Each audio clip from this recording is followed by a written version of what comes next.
Hey semuanya, apa kabar? Aku baik, lagi berkemas aja. Aku mau kemana? Baguslah kamu bertanya. Aku akan pergi ke lubang hitam terdekat. Ya, penuh risiko dan berani. Itulah aku. Tapi tenang aja, aku bakal ngasih tahu kamu dengan menyiarkan langsung seluruh petualanganku. Jadi, duduk dengan nyaman dan jelajahi luar angkasa bersamaku. Oke, aku perkenalkan pesawat antariksaku. Nama si cantik yang super cepat ini adalah The Invincible. Pesawat ini tidak akan dibuat lagi dalam beberapa puluh tahun ke depan. Masalahnya, jarak luar angkasa itu sangat jauh. Itu sebabnya, pergi ke sana akan butuh waktu lebih lama dari yang kamu habiskan di jalan raya. Misalnya, Voyager 1, wahana antariksa yang diluncurkan pada tahun 1977, keluar dari tata surya pada kecepatan 64.000 km per jam. Jika pesawat antariksaku melaju pada kecepatan sama, aku butuh 77.000 tahun untuk sampai ke bintang terdekat. Serius? Butuh lebih dari 1 miliar tahun untuk melintasi galaksi Bima Sakti. Tapi untungnya, The Invincible jauh lebih cepat dari itu. Aku hampir lupa memperkenalkan rekanku.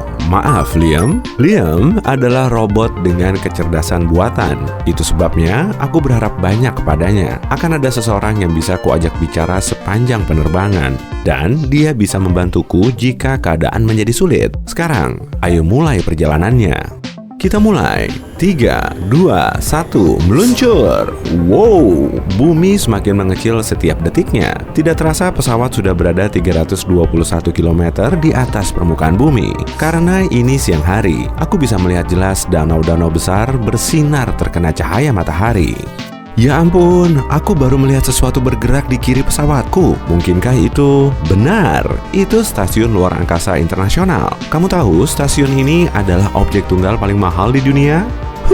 Pantas saja dengan harga 100 miliar dolar atau sekitar 1.500 triliun rupiah. Uang ini bisa membeli 250 Boeing 747 atau 2 Louvre dengan semua lukisan dan karya seni di dalamnya. Dari pesawatku, ISS terlihat cukup besar, tapi aku tidak seharusnya terkejut karena panjang stasiun ini lebih dari 100 meter. Itu lebih panjang dari lapangan sepak bola.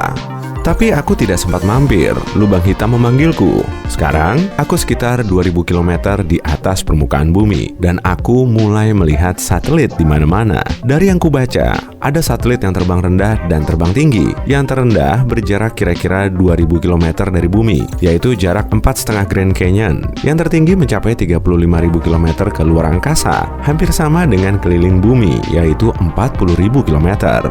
Omong-omong, sedikit orang tahu bahwa satelit bergerak pada kecepatan menakjubkan dari 11.000 sampai 29.000 km per jam. Selain itu, semakin tinggi satelit, semakin pelan gerakannya jika dibandingkan.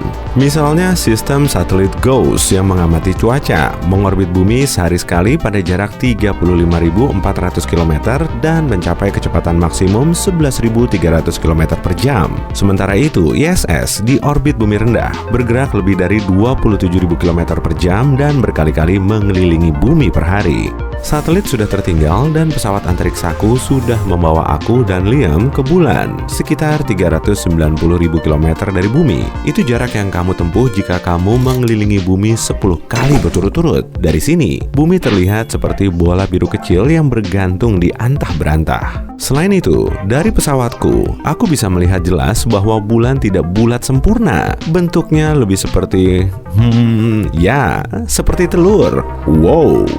Omong-omong, dadah bulan. Kami akan pergi ke tempat lebih jauh.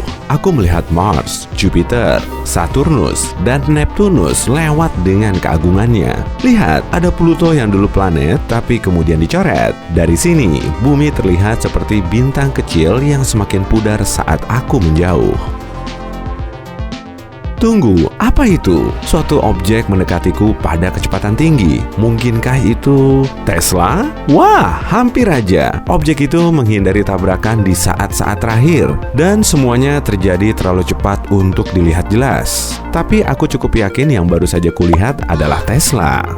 Sekarang, Aku sudah sangat jauh dari bumi, kira-kira 100 unit astronomi jauhnya. Masalahnya, jarak luar angkasa itu sangat luas sehingga tidak bisa diukur dalam kilometer. Itu sebabnya ilmuwan menggunakan istilah unit astronomi yang kira-kira sama dengan 150 juta kilometer jarak dari matahari ke bumi. Artinya, aku 15 miliar kilometer dari bumi. Tetapi apa yang terjadi? Kenapa pesawatku berguncang dan bergoyang hebat? Aku tahu. Kita memasuki termination shock. Tempat angin surya yang datang dari matahari melaju pada kecepatan 400 km per detik dan menabrak materi yang membentuk latar belakang galaksi. Selesai, kita berhasil lewat dengan selamat. Tapi ada satu rintangan lagi di depan, awan Oort. Itu berarti dua hal. Pertama, kita berada di perbatasan tata surya. Dan dua, kita harus melewati awan objek es yang mengorbit matahari pada jarak 100.000 unit astronomi. Dengan kata lain, jaraknya 1,87 tahun cahaya dari bintang kita.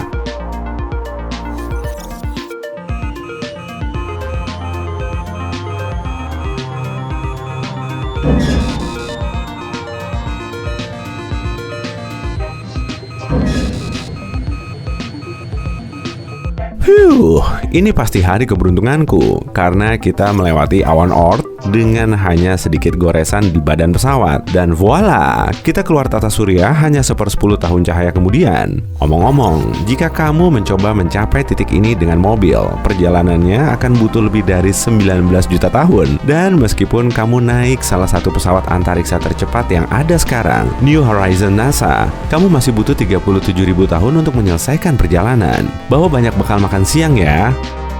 Oke, kita sudah meninggalkan perbatasan tata surya dan sekarang aku duduk di kabin pesawat antariksaku melihat komet dan asteroid melintas. Waktunya memikirkan tujuanku. Di pusat setiap galaksi terdapat lubang hitam supermasif. Misalnya, yang ada di jantung galaksi Bima Sakti kita. Jaraknya sekitar 27.000 tahun cahaya dari bumi. Tapi pesawatku tidak akan bisa sejauh itu sebelum ulang tahunku yang ke-100. Itu sebabnya tujuanku adalah lubang hitam bintang.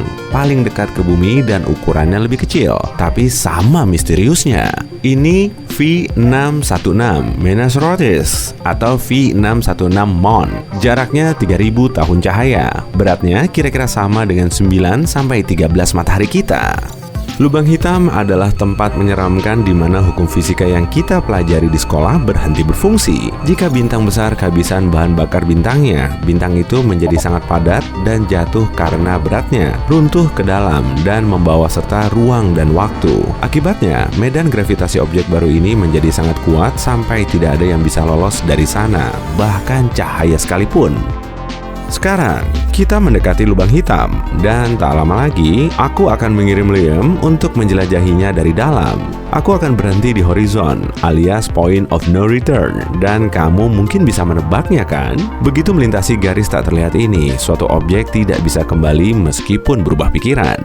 Intinya, Liam bilang dia siap memulai perjalanannya. Dia mulai dengan berani masuk ke lubang hitam selagi aku merekam semua yang terjadi kepadanya. Dia mempercepat laju, sepertinya dia meliuk dan meregang, seolah-olah aku melihat dari kaca pembesar raksasa. Menariknya, semakin dekat dia ke horizon, semakin pelan kelihatannya dia bergerak. Dia mencoba memberiku pesan dengan kode cahaya seperti yang sudah kami setujui. Tapi gelombang cahaya meregang menjadi lebih merah dan rendah frekuensi. Aku tidak apa-apa. Aku tidak apa-apa. Apa yang terjadi? Liam membeku, seolah-olah jari raksasa menekan tombol pause, dan sekarang kekuatan yang sama meregangkan dia semakin tipis. Aku sudah baca tentang fenomena ini. Ini spaghettifikasi yang terkenal, yang terjadi di medan magnet tidak homogen yang super kuat. Gaya gravitasi lubang hitam lebih kuat di kaki daripada di kepalanya. Itu sebabnya dia meregang seperti spaghetti.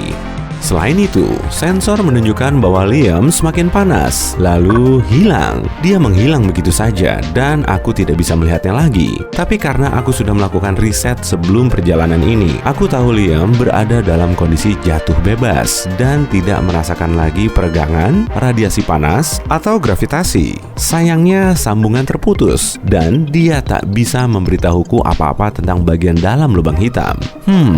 Ini momen yang tidak kuperhitungkan.